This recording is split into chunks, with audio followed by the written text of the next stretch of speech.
所以来看这个网络顶面，大家伫讨论的消息，这个环北故乡嘉义县的义德乡最近有空中呢，伫翕的这个专家呢，伫翕的时发现讲，这个田内面有真大型、佮真清楚的 WiFi 标志，袂输是国外这个尾仔田一年一年这个景象。伫网络顶面引起真侪人咧讨论，大家拢想无啊是安怎会出现这款的图？是讲伫个歌手田馥甄最新的歌曲，因呢公开了才发现讲，原来这是伊拍这个音乐片的地点，因这画面真好看，请真侪空中的摄影专家去取景。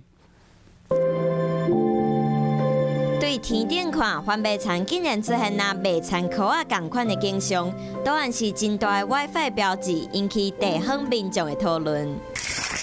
嘉义县义德乡是国内艺职环卫上大山地，环卫田对平地看过去，发觉比人搁较悬，看起来真平凡。无想到空中摄影师来去参远的时阵，意外发现这个图案，嘛好奇这个图案哪会出现，一直到这个影片现光。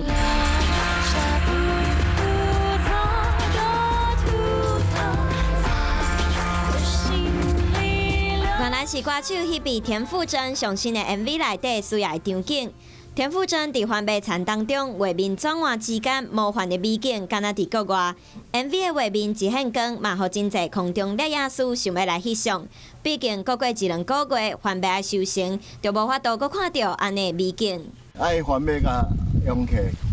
算有个形体安尼下起，因人为内底唱歌，就像国外的麦田圈一样。然后我们台湾也有玉米圈。实际来到限定版的新景点，其实因为地形真平，较无法度甲 WiFi 标志看得清楚。不过只要空气机伫天顶，就会使随发现藏伫农田当中特殊的景象。